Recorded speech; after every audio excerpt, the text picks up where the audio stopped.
Барлықтарыңызға қайырлы күн. Бүгін сіздерге осындай светильникке бантик жасап көрсетемін. Бантиктің 3 түрін жасайтын боламыз.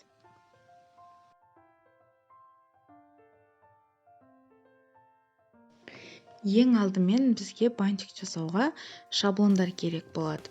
Шаблондарды арнайы осындай қатты қағаздан жасап алу керек. Және де егер қыздар сіздерге шаблондар керек болып жатса, онда менің каналыма тіркеліп, осы шаблондарды алсаңыздар болады. Комментарийді жазып кетіңіздер, егер керек болып жатса. Мен бүгін осындай 3 түрлі бантик түрлерін жасаймын. Ең біріншісі изолон мен глиттерный фоамираннан золотистый түсін алдым. Дәл осы светильникке жабыстырамын осы бантикті. Көріп тұрғандарыңыздай бантик 3 бөліктен тұрады. Ең бірінші бөлшегін алып, осылайша ыстық клеймен жабыстырамыз. Дайын шаблондар болса, бантик жасау өте оңай. Сол себепті егер шаблондар керек болып жатса, менің каналыма тіркеліп, маған инстаграмға немесе ватсапқа жазыңыз, сіздерге шаблондарды жіберемін.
Міне осындай әдемі бантик шықты бізде.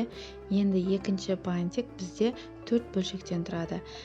Бұл жерде мен розовый түспен, розовый пудра деген түс, және де серебристый глиттерный фоамиран, күміс түсті жылтыр фоамиран.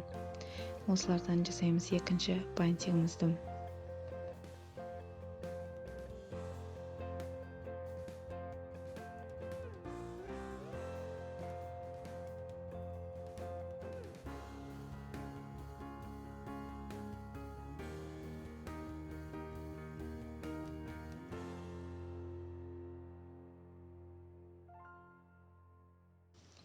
Менің каналымда басқа да гүлдердің мастер-класстары бар, және светильниктердің де тегін мастер-класстары бар, қыздар. Егер менің каналымда тіркелмей көріп жатқан болсаңыз, онда подписаться кнопкасын басып тіркеліп алыңыз.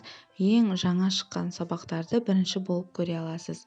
Және де тіркелген қыздарға осы бантиктердің шаблондарын жіберетін боламын. Егер осы видео сіздерге пайдалы болса және ұнап жатса, онда лайк баса кетіңіздер. Өз ойларыңызбен комментарийде жаза кетсеңіздер болады. Түсінбеген сұрақтарыңыз болса да, сол комментарийде жазып кетіңіз. Және де алдарыңызда тұрған пионнан жасалған алтын түсті светильниктің жасалу жолы мастер-классы бар. Онлайн курсқа қатысып жатқан қыздарға бонус ретінде осы гүлдің мастер-классын сыйға беремін.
Екінші бантигіміз де өте әдемі шықты.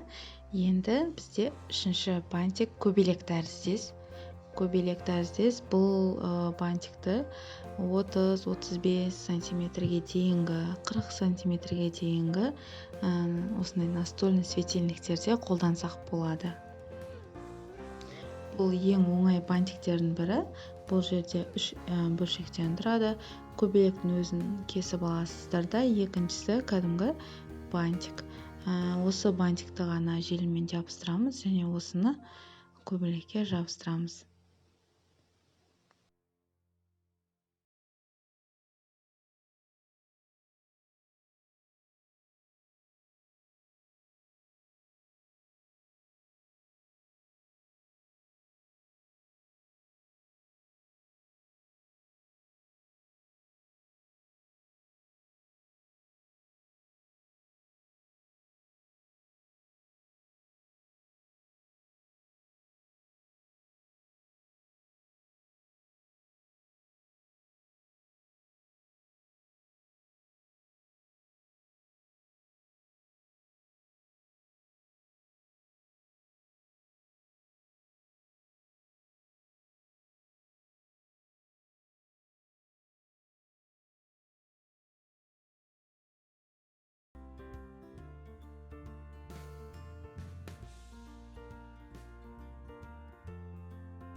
Осы жолақшаның орнына негізі стразы қолдансаңыздар да өте әдемі болады.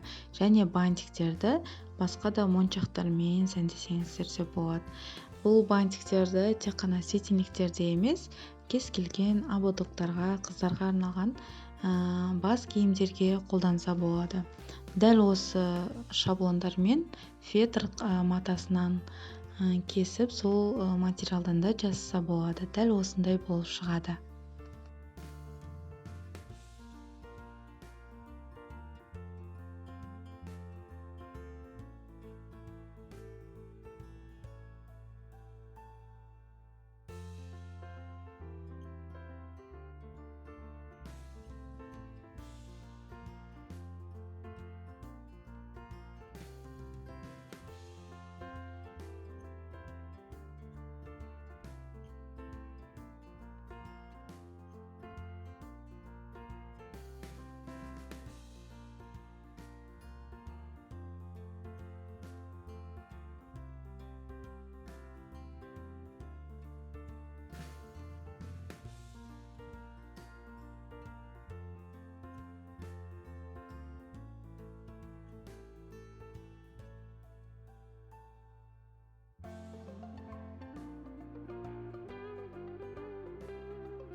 Мінекей бізде осындай әдемі 3 бантигіміз дайын болды. Өте әдемі және өте жеңіл. Бұл бантиктерді қазір светильниктерге тағамыз. Мен осы светильникке алтын түсті бантикті тағамын.